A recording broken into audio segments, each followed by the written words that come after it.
aujourd'hui à Fozzane avec le directeur régional des affaires culturelles et les représentants de la Fondation du patrimoine pour remettre à Madame la maire un chèque de 230 000 € pour refaire la villa de la Tour de Colomba. Voilà, donc c'est important pour l'État de continuer à conserver le patrimoine. La Corse et en particulier la Corse du Sud a un patrimoine riche. Donc je suis très heureux aujourd'hui de pouvoir remettre au nom de l'État ce chèque à Madame la maire. Ça permettra de stabiliser ce qui a été sacralisé par Prosper Mérimée lors de son voyage et de ses écrits. Donc j'étais très fier aujourd'hui de pouvoir sauvegarder le patrimoine du Sartenay Valinco et voilà. Et je ne doute pas que nous serons amenés à nous revoir avec Madame la maire pour suivre les travaux et mener à bien ce beau projet pour la commune.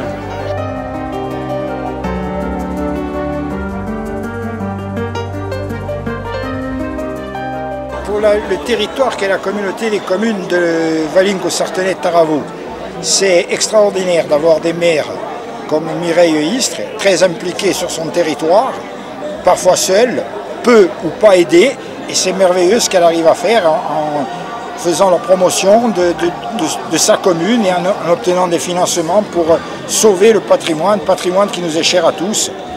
Voilà. Et c'est très heureux d'être ici aux côtés de Mireille et des collègues élus de la communauté des communes.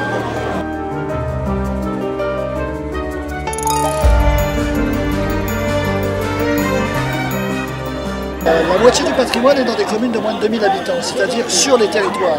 Et la Française des Jeux, c'est une entreprise des territoires, puisque nous avons 30 000 points de vente dans 12 000 communes, et donc nous sommes toujours à moins de 10 minutes de tous les Français. Et donc pour nous c'est important, à travers cette opération Mission Patrimoine, de pouvoir contribuer à la rénovation du patrimoine de nos villes, de nos villages, de nos campagnes.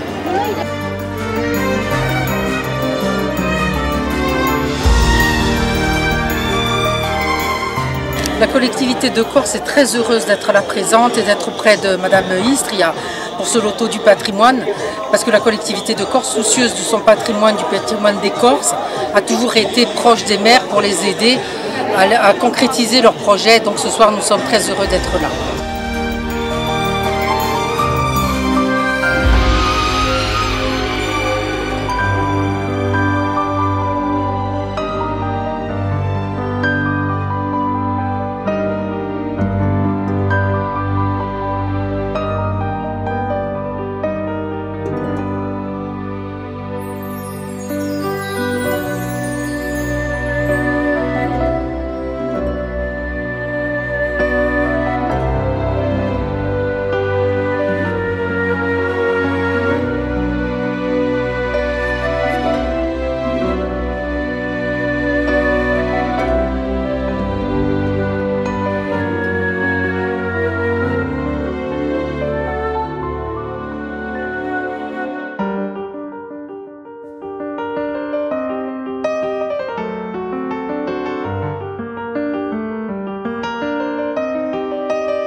Bienvenue et merci à tous d'avoir répondu à notre invitation.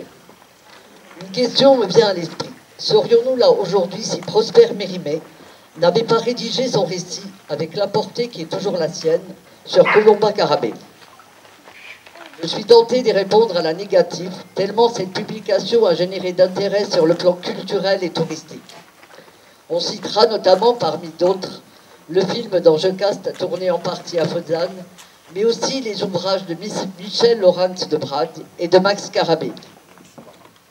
Au-delà de toute interprétation, l'épisode de violence du début du XIXe siècle, dont notre village a été le théâtre, participe à une réalité socio-économo-politique que nous devons assumer aujourd'hui dans l'apaisement et la concorde.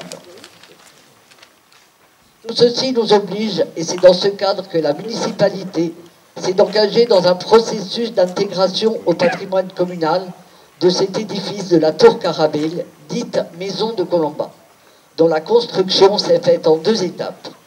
Première partie au XIVe siècle par la Torre Vecchia, deuxième partie au XVIe par la Torre Nuova.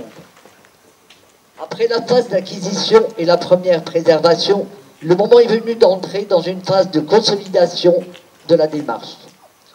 Dans cette optique, la contribution de l'État, la mission de Stéphane Bern, la Fondation du patrimoine, la Française des Jeux et la collectivité de Corse est essentielle. Qu'ils soient, au nom de la population de Foggiane, remerciés de leur contribution à cette nouvelle démarche de valorisation patrimoniale et de développement culturel. Encore, merci à tous.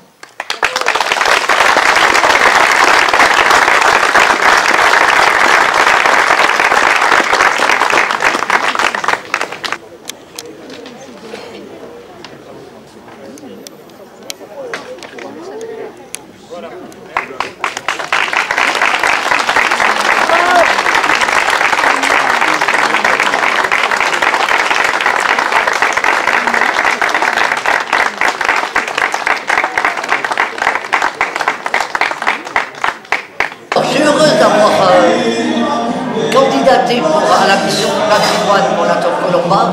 Et aujourd'hui, nous sommes ravis d'avoir obtenu 230 000 € pour commencer à réaliser les travaux de rénovation. Je remercie tous ceux qui ont participé à cette journée et qui nous ont donné chaud au cœur.